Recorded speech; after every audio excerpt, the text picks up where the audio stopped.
Hello everyone, welcome to William and the Magic Box. Today it's a very special day. Today my lovely guest is celebrating his birthday. His name is Jack Dixon and he's from San Francisco in the USA. So Jack, I hope you are having an amazing day. I hope you are enjoying your birthday around your dear ones, your family and your friends as well. Thank you very much for the interview. It was a pleasure meeting you. And before the interview, I would like to say Happy birthday to you. Happy birthday to you. Happy birthday, dear Jack. Happy birthday to you. Hey, enjoy the interview. Hello, Jack. Good morning. Huh? How are you today? I'm good. How are you, William? I'm very well. Thanks so much for taking the time in the early morning to do the interview with me. Thank you very much. Oh, it's fine. I'm normally up at 5 a.m. So this Welcome is like...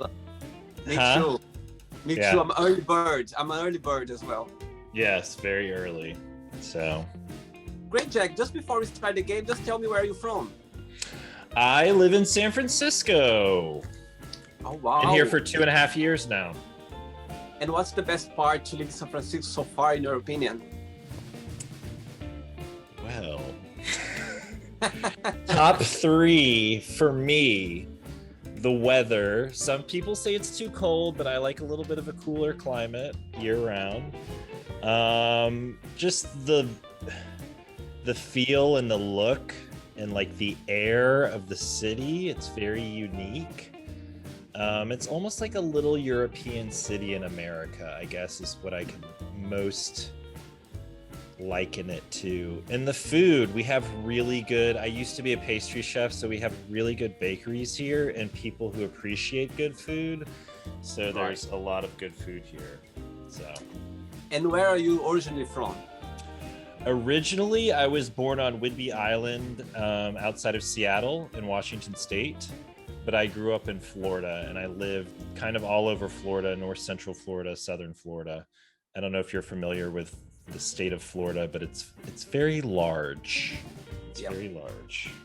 Yes, I am. I was 4 years ago. I was working for Disney Cruise Line. I was working for Disney World in Orlando, in Port Canaveral. So I spent almost 4 months over there. So yeah, and it's very hot as well. I'm originally from Brazil, and the weather is exactly the same where I come from in Brazil. It's really, really hot. I've been living in Europe for the last 20 years, and it was the very first time I stayed away that long from Europe, and I was like, oh my God, I feel like I'm in Brazil right now. It's really, really hot over there. Yes, it's for me it's too much, but you know.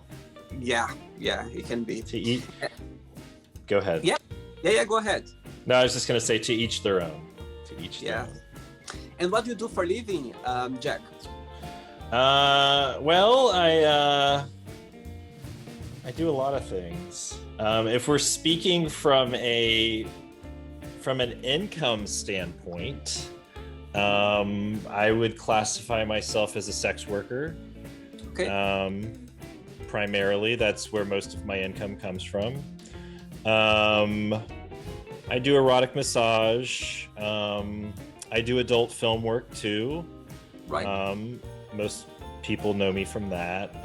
But then I also have some side hustles. You know, I've got my OnlyFans just for fans stuff, and then I do. I've recently started streaming on Twitch. So I stream video games on Twitch, and I also stream baking streams because, as I said, I used to be a pastry chef, and I'm making a little bit of money off that. Nothing to live off of, but I hope to grow that and continue in that direction. I've also started through another company of a friend of mine. I've started doing some online baking courses, so I teach some baking classes as well. So a lot of different things. Amazing. Long story short. That's great. And I was checking your profile a little bit, and I saw your account on Twitch, and I was like, oh my God, that's amazing. Like I never heard before of it, and yes. It's like tell me a little bit about it. It's like a YouTube platform. Yeah, in a sense. I mean, most people, I tell them I'm streaming and they're like, oh, and they think I'm doing like OnlyFans just for fans. And I'm like, no, not that. And I'm like on Twitch and they're like, what's Twitch? So Twitch is actually a San Francisco based company, and it was bought by Amazon. So Amazon owns Twitch. Twitch is a streaming site. It's very popular with people in the gaming community who play video games. There's a lot of content creators and stuff like that, but there's also a good amount of people who are artists on there. There's also musicians, and then there's also as well other cooks and chefs. And then I have some people that I know who are teachers, and they have colleagues who basically they stream teaching lessons on Twitch. And I have a friend who is a DJ back in Atlanta, and so when everything was shut down during the pandemic and the bars were not open, he would stream basically his DJ sets on Friday nights over Twitch. So it's used by a variety of different people, but probably most well known for its gaming and artist aspect. So. Amazing. Okay, Jack, so welcome to William and the Magic Box.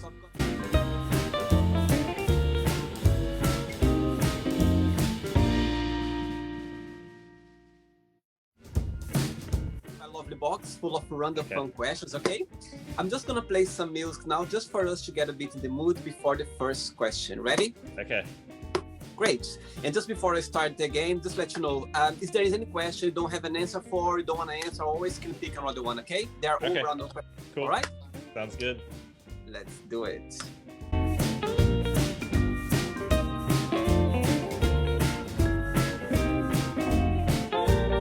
Right, Jack, ready for the first question? Yes, I'm ready. Let's do it. Right, the first question is, tell us what made you laugh last time, genuinely. What made me laugh last time genuinely? Just now when you were dancing to that music and you're shaking the vibe. I was literally thinking, I was like, oh, I wonder how William came up with this. Like, is this like a, you know? Oh, that's sweet. Just made my day now. Besides that, what that would be? What? You know, honestly, there was something, and sorry for my vagueness, but my days have been running together because I've been starting this streaming thing. And there was something that happened on one of my Twitch streams the other day, and it was just, I think it was something around me playing a game or something, and I died in the game because I'm an enthusiast gamer, but I'm not by any means like known for my gaming skills, but I do play a lot of video games. Something happened and I died in a game, and somebody in my chat basically said something. I don't remember exactly what was said, but it definitely struck a nerve. So great, good one. Let's go for the second question. Okay. Jack.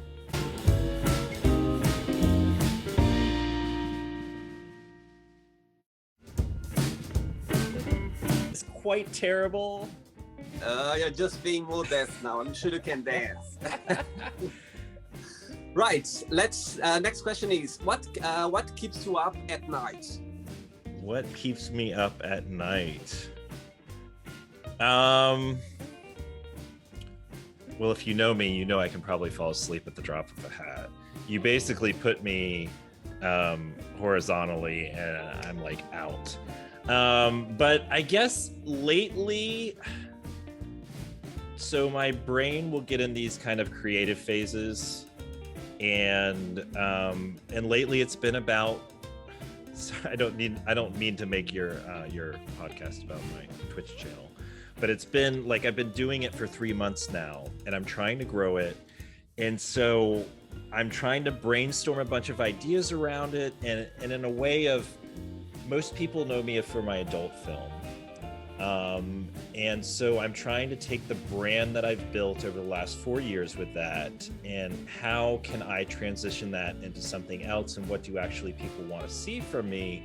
And so how am I basically maneuvering this landscape and streaming around all these people who are already well known, or they have much better gaming expertise than I do, and like, what do people want to see from Jack Dixon on a streaming platform, not related to sex, because Twitch is very PG-13, but how can I engage with people who are fans, or enjoy my content, and bring them over and share this other aspect of me that I feel like is potentially a little more genuine, in a sense, than you seeing me perform basically in a film. And so a lot of that is kind of my brainstorming around, like, oh, what should I do for this next stream, or maybe I could try this, or this person's doing this, but how do I incorporate that? And like, it just, you know, I've started doing this, and there's been a lot of stuff that's been thrown at me as far as like, people are like, oh, well, this person's doing this, or you should try this. And so I'm kind of maneuvering these waters of like figuring out, okay, what applies to me and what's valid, versus, okay, I'm not going to do that because that's just not going to be in my wheelhouse, or that just doesn't feel like it's going to benefit me enough to warrant that. So basically that. I totally understand what you're saying. When I started out my channel as well, I still, of course, it's always, you know, when ideas come along, and when you kind of come up with a new idea, you just cannot sleep, cannot relax. Yeah. Just it comes from a good place, you know what I mean? It's just like ideas, creativity as well. So it's just like it makes sense. I totally know what it exactly. Yes. Next question. All right, dance time.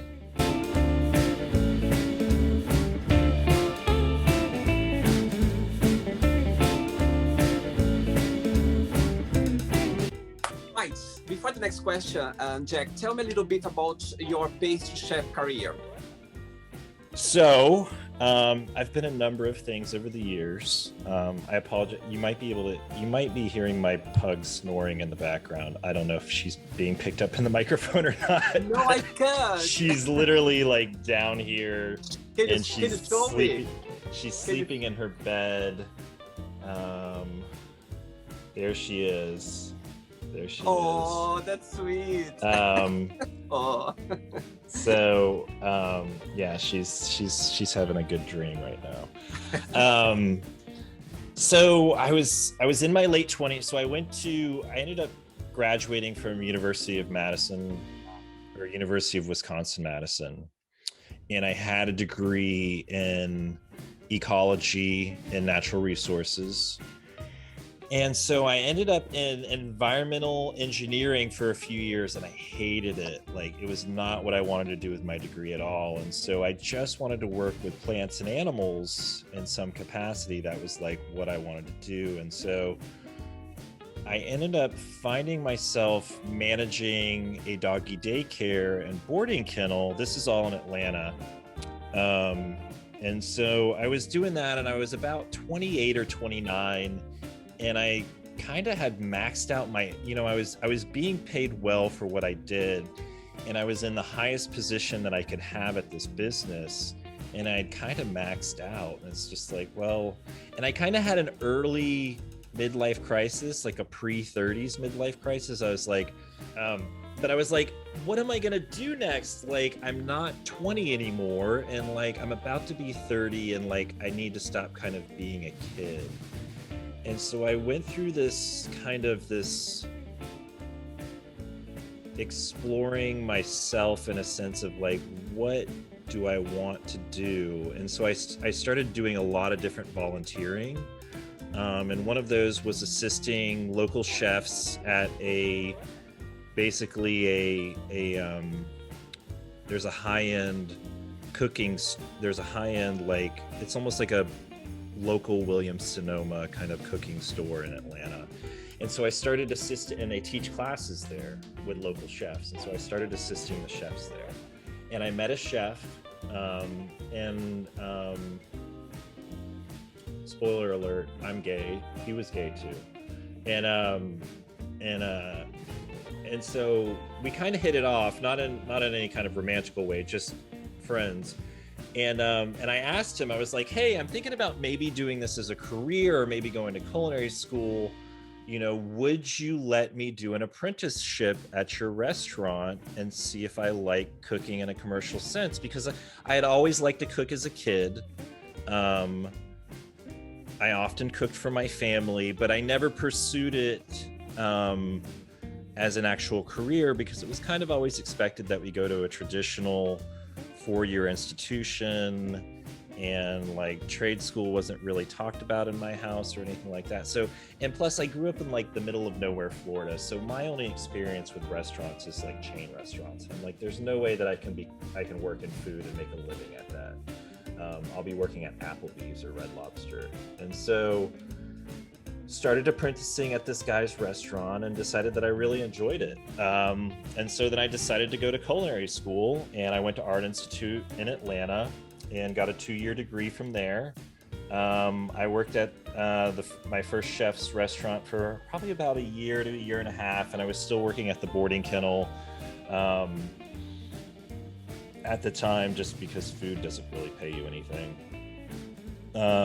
And then I started out kind of assisting and then being kind of like the baker's assistant, but then I slowly found myself more cooking savory food and in the kitchen, and I decided like the savory food was kind of getting boring to me and repetitive, and I wanted to go back to the baking. So I took a job at a bakery and worked there for about a year, and then I started then I took another job at a fine dining restaurant in downtown Atlanta as their pastry chef, and did that for about a year and a half. And then I opened up my own bakery in 2013 and slowly grew that until about 2017 when I sold it. So that kind of encompasses my food career. It was about like 8 to 10 years professionally. And so in commercial kitchens, like I said, I still do some stuff on the side with it. But I'm not anywhere near as involved in the food scene as I guess that I used to be, in a sense. So. And are you nowadays? Are you more of a savory or a sweet person? Definitely still much more of a baker. I always consider myself a baker. I do bake savory things.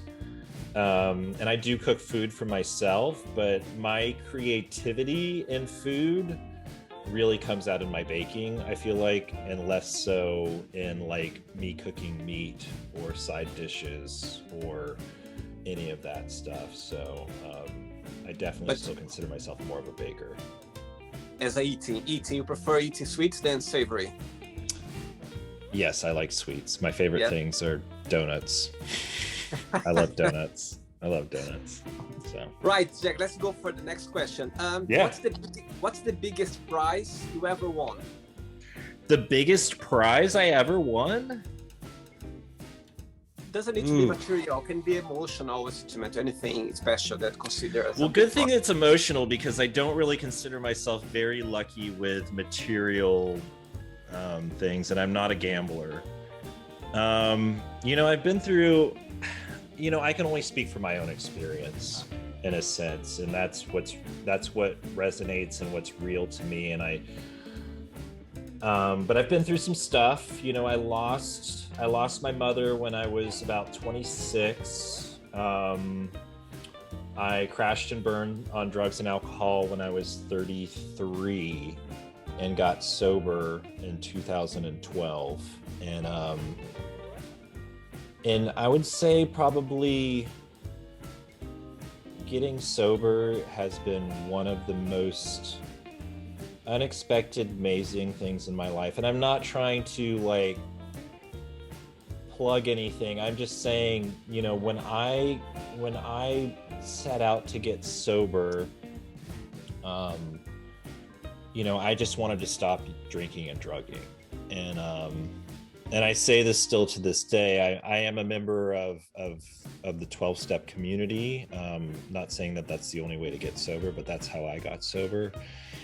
And I say this to this day in meetings of that, like, I came in basically to either manage or stop my drug and drinking.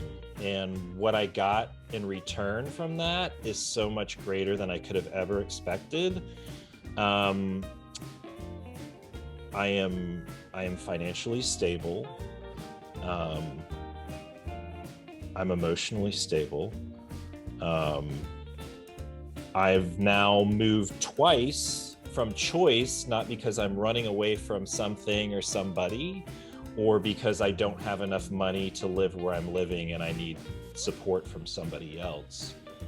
And, and it's kind of taken me on this really crazy journey of self-exploration and realization, and just, the depth of friendship with the people that I've grown close to over the years, just the depth of friendship that I've always craved, because I've always felt kind of like a loner and isolated, and I've always just wanted this connection with people.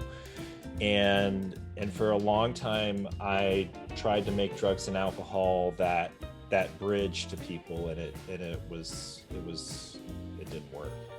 And so I've gotten all these gifts out of that I would have never probably expected when I first got sober. And so, yeah, I would say that's probably my greatest gift, for sure. So. Very good. Thanks for sharing that. Thank you very much. Yeah. Right, let's get another question for you. What are you drinking, by the way? Black coffee with 2 shots of espresso. That's a big coffee, large coffee. It is, but it'll last me. So I got up, as we were saying, I woke up, my alarm went off at 4 a.m. and I laid in bed till like 4:30, and then I drank some coffee, and then I went on my run this morning, and then I had a meeting before I met with you, and like, I'm tired from that run, man. But this coffee will last me most of the day. So great. Very good. Yeah. Another question for you, Jack. Let's do it.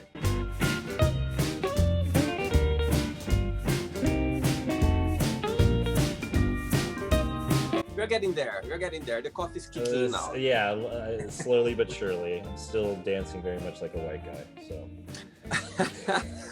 Right.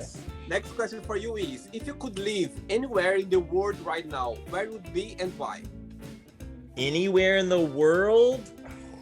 Man, oh God. I mean, I like San Francisco, but I think somewhere in Europe, probably. I always say Paris, but I don't speak French, so I feel like at some point I would feel a little isolated, or I'd need to get off my butt and learn the language. But it's a beautiful city, and I just like Europe. I like the architecture. I like the feel. Maybe somewhere that English is a primary language. I don't think it would be London. I don't know. I've just, after this pandemic, I canceled so much travel last year. But I still traveled a lot across the United States. But I'm just so ready to travel again outside of the United States. I will say, on a side note, one of the best vacations I ever had was to Costa Rica. I don't know if I'd want to live there, but just like completely beautiful. Just beautiful. Like, and there's rainforests, there's beaches, there's volcanoes, there's everything there in this compact little country.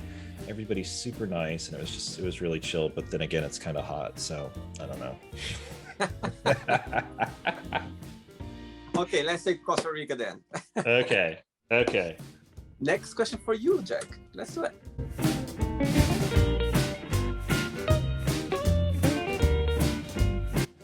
Right, next question for you, Jack. What is your funniest memory of a date that you had? Funniest memory of a date? Ooh. I've been on a lot of dates. Well, I've learned over time to always make a coffee date the first date because it's an easy out. I don't commit to dinner because that can be too long. Man, I don't know. You know, I do the typical. I try. Well, I will preface this in saying that I try not to do this anymore, and I've been on a lot of coffee dates. But I want to say some of maybe my younger forays into dating in my 20s and stuff. I think, which is common along most gay men, is that it starts out as a hookup and then you kind of like backtrack to dating and actually getting to know the person. So I did a lot of that. You know, I can't really think of a funny date, to be honest with you. You take another question. I'll pick another one. Yes, I'll take another one. Great. Give me another one. Great. Next question for you is, describe yourself in one positive word and one negative word only.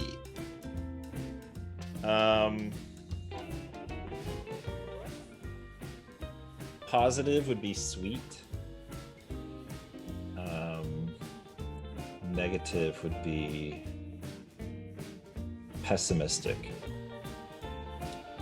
Interesting. Always been? Always been. Working on that, William.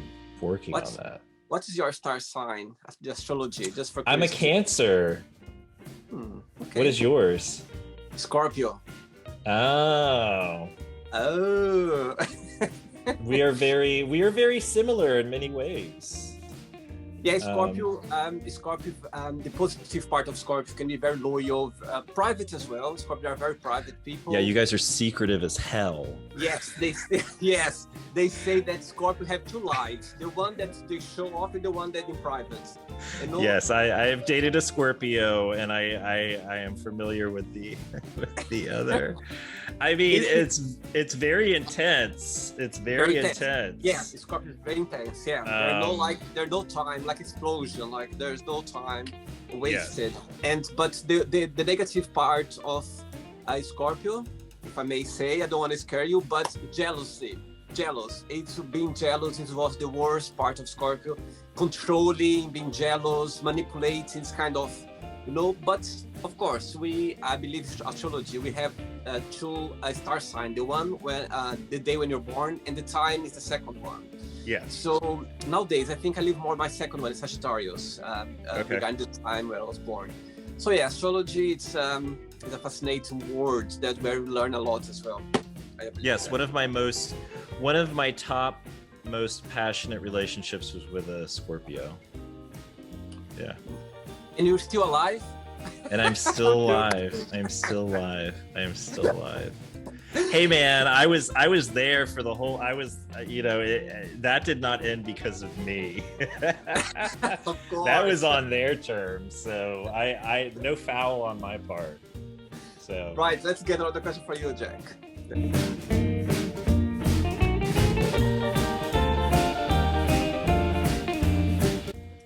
Right, before the next question, I was checking your profile and you say that you are colorblinded. I am. You always been? Or always been red-green. Wow. And it doesn't mean that I always can't see shades of red and green. Well, there are certain shades of red and green I can't tell apart, or I have a harder time telling them. Like I have to really stare at them for a long time before I can. Like the recording button, I can see on the screen now. Like if I just glanced at it, I'm like, oh, that's green. But I'm pretty sure the recording button is always red, so I'm sure it's not green. So it's not in every end. Like I can see a green light as green and a red light as red, but there are definitely subtle shades of each color that just blend for me. So yeah, okay. Green. Great. Next question for you is, who are you most thankful for and why? Who am I most thankful for? Ooh, man. There's a lot of people in there, William. It's hard to pick one. Let's It's like say when somebody asks you, like, what's your favorite band? I'm like, gosh. let's say the last one, like the last memorable person that did something memorable to you or help you out somehow. Let's say I would say my therapist. How about that? I've been seeing my a lot of plugs on self-help and Twitch in this interview, but so I've had my therapist now. I'm 42. I'll be 43 next month, because I am a Cancer. But you could think maybe a Gemini, but I'm a Cancer. I'm 43 next month, and I've been seeing my therapist since I was 27, 28. So 15 years. The same therapist. The same therapist. Amazing. Straight woman. Amazing. And I was a mama's boy. I have a lot of like motherly figures in my life. And so, you know, I consider her in a sense like a mentor and a guide and almost like a mother to me, in a sense of like she's really watched me grow up a lot, and given me a lot of really good advice in personal ways and in personal self-care, as well as like how I handle relationships with people, and my personal relationships and dating, my family relationships, my relationships with friends. So she's been a very instrumental, and not to negate my mother, because like I loved my mother, but more recently I would say, like, you know, my mother is always going to be my mom, and kind of my cornerstone in a way, but I really grew up with my therapist.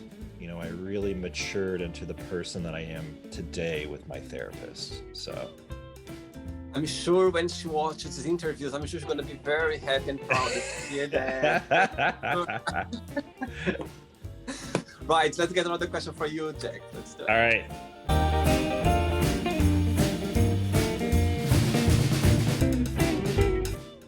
Before the next question, tell me, did you always have the support of your family being gay? Yeah, pretty much. So I came out at a very young age, where I told my parents that I thought I was, so right before I started 4th grade, which in America, that's like 9 or 10. I told them that I thought I was gay. A lot of my male friends were starting to notice girls, and I'm just like, but I want to sleep with my male friends. And I was in Catholic school, and so the rhetoric in there is like, you know, gay is bad. And so I was kind of freaking out. I was kind of losing my shit a bit over it. I thought I was going to hell, basically. And so I was really concerned, because I wasn't like everybody else in that sense. And so I told my parents at that time, and you know, they were just doing the best that they could, in a sense, in that they were trying to calm me down, and they're like, don't worry about it, you'll probably grow out of it. And so I took that and kind of ran with that statement. And so I thought, maybe, you know, if I date a girl or have sex with a girl, then maybe that'll stop my interest in men. And so the last girl I dated, I was 16, and we got to the point of sex and all of that, and like it didn't change anything. And so she was the last girl I dated, and I was just like, all right, well, I pretty much still prefer men and think about guys all the time. So I didn't really bring up that topic again to my family until I guess I was 18, 19. I was at University of Florida at the time, and my parents were down visiting for Thanksgiving, and I basically told them, I guess officially, after Thanksgiving dinner. And they were very cool about it. They were like, yeah, we pretty much knew already, because I was reaching a point at that point of where my closest friend was gay and was out, and my straight friends from high school, while I still had them and they were still around, it was becoming this duplicitous life for me, and it was just too much to keep going. And so I just kind of wanted, I guess, in a sense, everybody on the same page. And so honestly, over the years, I've never really had a bad experience, knock on wood, with people around me being gay. I don't really, and all of my close family, my sister and my parents were all fine with me being gay. And nobody in the near extended family ever said anything. But then again, I never really sat down and discussed it with any of them. I don't know, maybe the ones that they did take issue with it, they just kind of faded away. But I've never really had anybody who has been outright confrontational or basically cutting off a relationship with me, in a sense, because of my sexual orientation. So it's all been very positive for me. But I've also known for a very long time that I was attracted to men, in a sense. So, all right. Okay, next question for you is, what gives you butterflies? What it give to butterflies? What gives you butterflies? Oh, what gives me butterflies?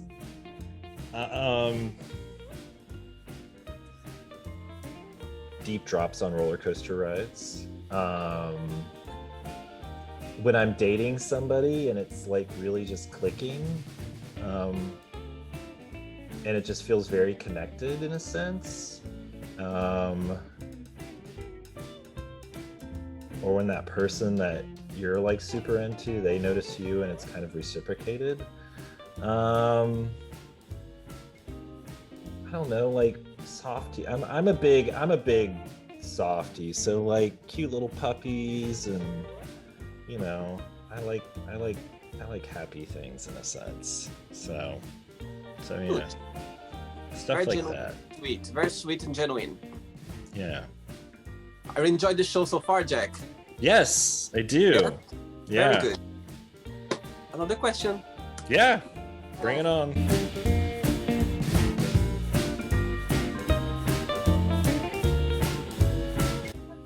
Right. Next question for you is, what has been the lowest point of your life? The lowest point of my life. I've had a few. I've kind of brushed on some of them. So I've had probably three really low points. The first one, I was 19, and I was super hooked on cocaine and ecstasy. This was when I was at University of Florida, and my college grades were slipping, and I was just super detached, and this is a very bizarre time for me. And so my parents basically came down and had a bit of an intervention with me at the time. And so that's how I ended up at University of Wisconsin-Madison. I did basically a geographic change to get out of that situation. So that was pretty bad. Flash forward to my mother passing away when I was 26. She had pancreatic cancer. Like, we found out in March what it was, and then she had passed away in October. And it was just, it was one of my greatest fears coming true. I was a very anxious kid and a very nervous kid, and I had a lot of irrational fears, but one of those was one of my parents dying, and especially my mother. And she passed away very quickly, and it was just very raw and unexpected, and I was still on a lot of drugs, and then I was stealing her drugs because she was on a lot of pain meds, and I was completely checked out. And so it was a very dark time for me, in a sense, of just functioning, and like later I got fired from my job, and then my the relationship I was in at the time just fell apart. And so it was a rough time. I don't, I'm never going to say that there is a sense of, I guess, gratitude around my mother's passing. And I'm never going to say that, I don't miss my mother and I wish she wasn't here. But that experience, the fallout from that experience really helped me grow as a person. And I think that's one of those defining moments that people have in their lives of like, tragedy's going to happen in your life. And what are you going to do with that? Are you going to grow? Are you going to take that and grow from it? Or are you going to let that tragedy kind of define you and bury you? And so I took it and grew from it. And then again, when I got sober in my early 30s, I was hooked on crystal meth at the time. And, when I was with my therapist, the one that I was speaking of earlier, and she had suggested that I go into treatment. And I didn't want to go into treatment, but she had never been wrong about anything up until that point. And so I trusted her in that aspect. And so I went to rehab. And again, another very dark time in my life. I just remember just feeling very isolated and alone. And I had basically disconnected myself from my family and all of my friends that I did not use drugs with. And, but again, I took that experience and grew from it. So I can't say that it was all that terrible, because it was really kind of a jumping point for me to grow as a person. I feel like most of the difficult times in my life are those defining points of where you really can grow as a person. But I've also seen people that have not taken that challenge and really let that kind of, weigh them down. So, as they say, when these waves come, you know what I mean? They come all the same time. As you said, Mom passed, about the drug situation, they all come the same time. But after that, as you said, there's always a beautiful thing out of it. When you look back, not a beautiful, maybe something, let's say, as I said, being grateful, like a big lesson or a strength or something that you look back and go like, oh my God, how did I manage to go, to go after out of that situation? Yes. So, and yes. I'm sure now, as you can talk about, you talk so like clear and open, and you just get a lesson out of it, and you just can look back and see how strong you were at the time, and how blessed you were as well to be able to talk about it right now. Great. Yeah. So I don't regret any of those experiences, although they were very difficult at the time. And it's that metamorphosis of yourself in your life, and that change of perception around, because my experience has been is that life is going to happen whether you're present for it or not. It's what you choose to do with that is that kind of makes the difference. And so I've kind of adapted this mentality of that. I want to try things. I've been given this life of where I would rather do something and kind of fail at it and not even fail, but not have success with it and learn from that experience, rather than to live in this fear of like, well, I'm not going to do that because that's going to be, and then look back on my life and regret things because I was too afraid to do something. And so, so that's kind of been like, since getting sober and all of that, that's been kind of like a big motivator for me. Not to say that the fear isn't there, and it can be very real and very present. But I think the courage in all of that is facing the fear, walking through it to the other side, and maybe your expectations or the outcomes don't meet what you want, but taking that and being like, okay, what can I learn from this experience, and what can I take from that and then go forward and do something else with it. So, as they say, it's better like oops than like if. You know yes, what I mean? yes, That's for sure. Okay, Jack, I have 3 questions left for you. Okay. Okay, Let's do it. it's time to dance.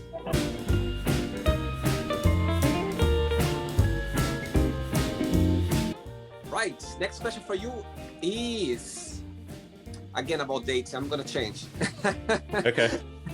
Right. Next question is: do you have any nicknames?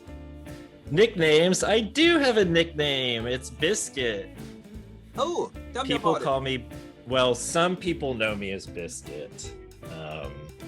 So I used to date this guy, Philip, in my 20s. This was after my mother passed.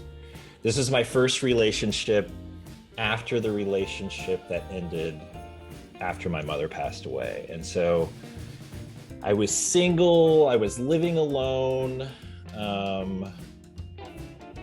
and I met Philip, and Philip was like all about me, just like super, not a Scorpio, but an Aquarius. But again, he wouldn't call you Biscuit if you were Scorpio.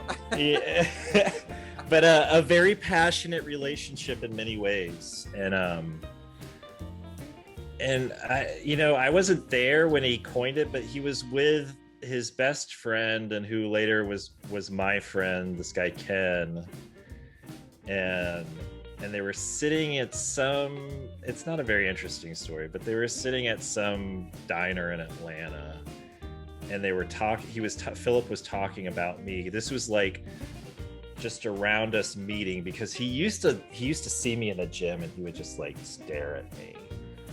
And then finally, I don't remember if I went up and talked to him or if he went up and talked to me. I don't really remember what happened, but this was like at the very beginning stages of us dating. And like one of them was eating a biscuit, and so they were talking about me, and he's just like a biscuit, and so it's kind of always stuck since then. And honestly, like I use it in all my gamer tags and everything. There's only very few people that actually call me Biscuit to this day, because that was, I was 26 or 27, and I'm about to be 43. So, and that's like 2 or 3 cities ago. But Biscuit is Biscuit's my nickname. So. Okay, Biscuit, ready for the other question? I'm ready. Let's do it. Let's do it.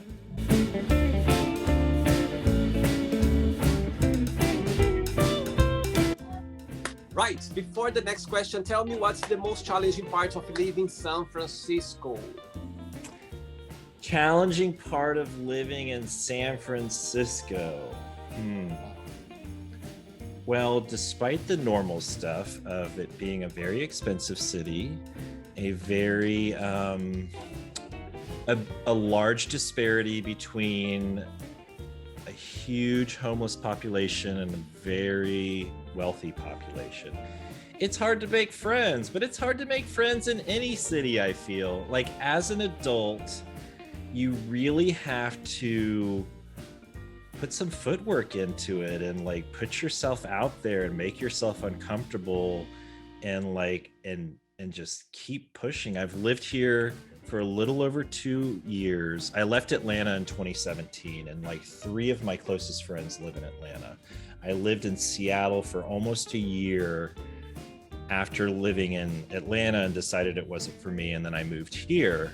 And then I went through a really tough breakup last year, and I decided that I hadn't invested in becoming a part of this city, and I hadn't really invested in making friends here. And I think, and this was through this breakup, and like I feel like the breakup wouldn't have been as bad if I had had more of a local support system here to do things. But of course, I picked the worst year ever to try and make friends, because nobody is meeting anybody in a pandemic, and everything is almost virtual. And then also just the nature of my work, like a lot of people were not comfortable spending time or meeting me, because I was respectful of other people.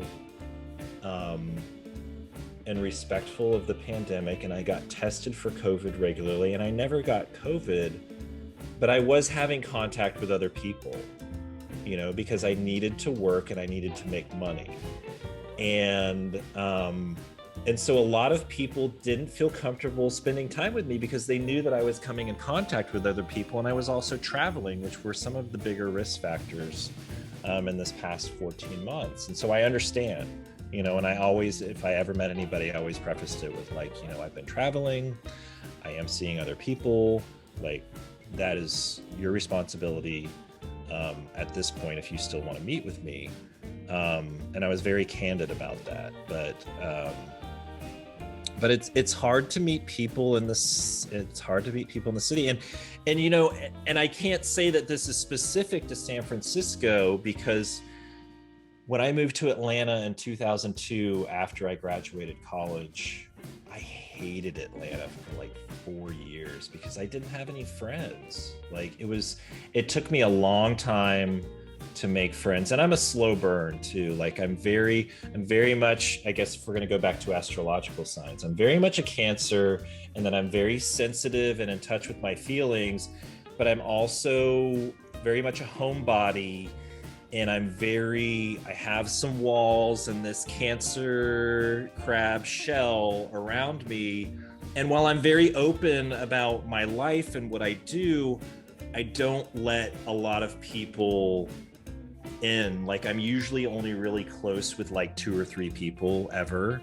I know a lot of people, but I'm only really very, and not in a sexual way, but intimately close with friends, like 2 to 3 people at any given point in my life. And so I'm a little guarded in a sense,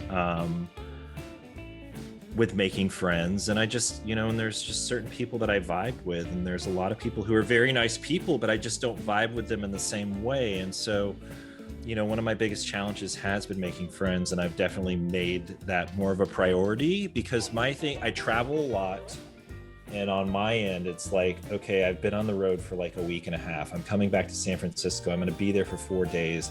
I've got to do my laundry, get my house back in order. And like, I just want to hang out and relax. And so I wouldn't really put the effort forward to like spending time with the people that I do know in San Francisco, and then I'd be gone on the next trip. So the thing that I did do last year of the people that would spend time with me, or the people that I did know here in the city, is that I made a conscious effort that if I was going to be home, that I was going to plan something with them, like let's go for a walk, let's go eat breakfast somewhere, let's do something. And that's been a process, and it's still ongoing. So, and then plus just the nature of my life, in a sense, and my lifestyle, and just being, you know, in a sense, sort of a persona to a lot of people and not necessarily myself. It creates another barrier to meeting people, because people know me as one thing, and while there's some of that that's accurate, that's out there for public consumption, there's very much a personal part of me that people don't know that is not that at all. Like, I think a lot of people make assumptions because of my career and what I do, that, oh, you know, I must be out there, you know, at the sex clubs and blah, blah, blah, blah, blah. But that's not me. I'm in bed at 9 or 10. I'm up at 4 or 5. I live a pretty even-keeled life, and I kind of do the same stuff day in and day out. And so I'm maybe not what people expect, or I'm maybe not in the industry for the reasons people think that I am in it for. Like, I kind of came into the industry on a bit of a fluke, and it's afforded me a lot of benefits the last 4 years that I probably couldn't get as a pastry chef, or working in commercial food, or going back to being an environmental engineer. And I don't regret it, but I also don't do adult films or sex work because there's ego wrapped up in it, or I'm this sex maniac or something like that. To me, that it's more business, and it's a means to an end. I guess I consider myself more of a business person than I am defined by being an adult film star or a sex worker or even a baker or a bakery owner. Like I'm always, and now I'm trying to delve into this new Twitch thing. And so like, I guess I'm constantly spinning my wheels of how I can not necessarily reinvent myself, but just move into this next thing and thrive from it, you know. And I feel like that's more me than it is any one of these classified professions to me. So it's a little bit beyond that and a little bit deeper. So I've got good news for you. What? After people watch this interview, they're gonna see a little bit more of your other side, and they're gonna go like, "Oh my God, I can't wait to be friends with him." I hope so. Right. Next question for you is, what is your lucky number, if you have any? Oh man, lucky numbers are always 3, 7, or 13. Oh, and 19. There's 4 of them. Mine is always 3. Always connect with 3. 13, 23, 33. Always me. Always like all some like big steps in my life or challenge, everything. Always when I look back was a date with 3. Always. Really? And I went, and when I was 19 years old, a professional astrology just told me, "Oh, William, you're lucky number 3." But I knew already somehow. Something told me already. I already knew it. I had connection with 3. How about you? You always knew those numbers was your lucky number, or just kind of? There is some of that, yes, and some of that is kind of rooted in like, you know, just a lot of, I don't even know the correct terminology, but like things happen in 3s and things are based in 3s. And just 7 being a traditional lucky number. And I picked up 19 from, this is silly, but whatever, that's me. I don't know if I can even say this anymore, but as a kid, I loved Stephen King. And I don't know if you're familiar with his books at all, but he has this series called the Dark Tower series, and there's and 19 is more of a significant number to Stephen King than it is necessarily to me. But I just like, at the time that I first read those books, and I've read them a few times, but the first time reading them, I just, where I was in my life and what was going on, just so much of it resonated with me, and I just kind of adopted that number as one of my own, in a sense. I don't know. It's kind of one of those, whatever. Long story short, 3, 7, 19. So. Okay, cool. But I was born on the 23rd, so I guess, you know, there's a little bit of 3 in there. And my flat number is number 7. Okay, there you go. There you have it. What's the date today? Today, by the way, today's the 18th. 18th, almost 19th for one day. Almost. We were so close. Ready for the last one? Yeah. Let's do it.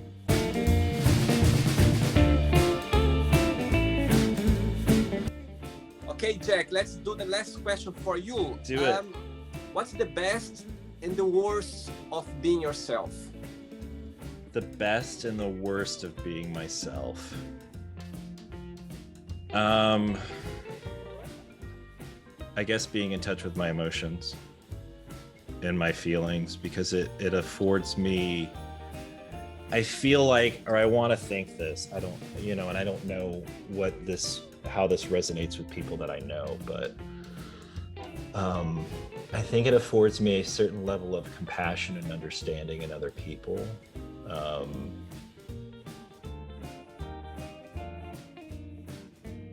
And empathy, but there's also the flip side of that, is that it can cause me a lot of pain, in a sense. But as I've kind of shared in this interview, like, you know, it's a great thing that I've grown a lot through, and I don't think that I would have had the same self awareness or journey in my life had I not had that trait. It can just be very painful at times for me, depending on the person and the situation and what's going on. I want to personalize a lot of things. I know a lot of things aren't about me, but I want to make a lot of things about me. But I feel like having that awareness, I feel like you can only really have some compassion and understanding for people if you can really kind of touch on that within yourself in a sense, and be in tune with that with yourself in a sense, and touch and explore your feelings, which I feel like there's a decent amount of people out there that don't do feelings well, or they they may have the same level of feelings that I have. They just may not be able to communicate them in such a manner or want to process them in a way. So yeah, I'd say that. Right.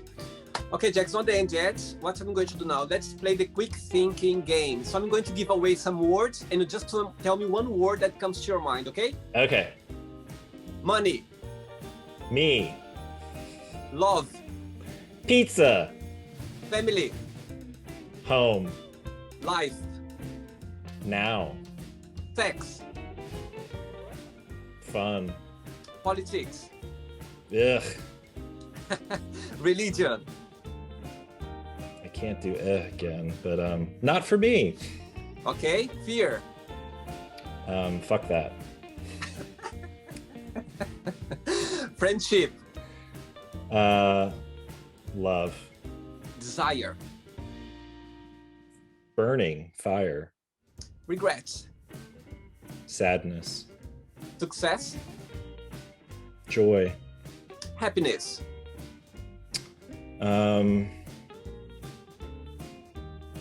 Pride. Okay. Wish. Hopeful. If I tell you adult movies, one word. Boring. I was expecting that. And the last one now, San Francisco. Home. All right. Let's pretend now I'm going to meet your lovely therapist, and I'm going to ask her, tell me the most beautiful thing about Jack, and tell me something that he needs to improve on. What do you think she'll tell me? She always says I'm very calm. I'm a very calm, soothing energy in a sense, and just very peaceful. And the thing that we work on to this day is damn self-care, is me realizing that, all this that's going on, like, you need to do those things for yourself. Nobody's gonna step in and do them for you, and you should not expect somebody to. This is where you come and do it for yourself, which is like, that is, for whatever reason, and my conditioning and my childhood and my learning and my, all of that imprinting, like, that is such a difficult thing for me to do. Work in progress. You'll get there. Yeah, it's a work in progress. Absolutely. Okay, Jack, let's play now Jack and the Magic Box, and you can ask me a question. Why me? A very easy answer. Very easy answer. Right. So I've been approaching online people, the online profiles, like the same way as approached you. And actually, by the way, I'm so thankful that you accept my invitation. When I invited you, I thought to myself, you're not gonna even reply to me, and you did very beautifully. And I was like, oh my God, you just made my day. Thanks so much, by the way. Thanks for taking your time to share the experience with me. So yeah, when I tend to invite people, worldwide people, I literally don't have anything. I just go online and I see sometimes Instagram, they suggest some profiles, and I just I tend not to go into too much information, because I like to get to know the person during the interview. So I just look a little bit the pictures, or I look at some little information, and I just throw out to the universe. In the universe, if they say yes, why not? And so the only the reason is just I saw your profile and I was like, okay, he looks an interesting person. I saw your baking. you had like a April. I was like, okay, I'm gonna invite him to the interview with me. And after that, I was looking a little bit more into it. And again, I didn't think you would reply it, and you did. So here we are.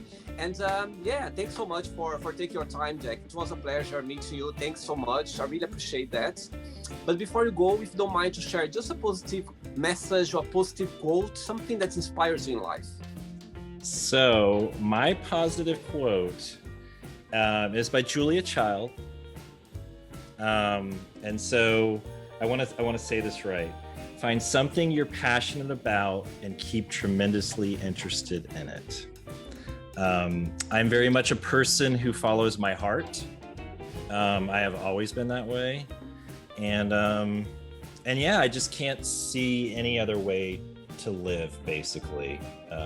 Yeah. So that's my quote. Thank you so much. Thanks so much. Thank you. And just as a thank you for your kindness, as you mentioned before, that your birthday is next month. I'm gonna edit our interview and I'm gonna make sure that we're gonna go live on 23rd of June, just as a thank you for your birthday. Okay? Lovely. Lovely. Thank you so much. And yeah, keep in touch and enjoy your day. Thanks so much for sure. You too, William. All the best. Take care. Bye. Bye. Bye. So, did you like the show?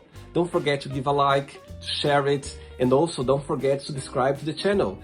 And if you'd like to be part of the show as well, first, subscribe to our channel, and after that, just go to our website, www.williamandthemagicbox.com, and send us a request saying why would you like to be part of the show. And I see you there. Bye bye, see you next time.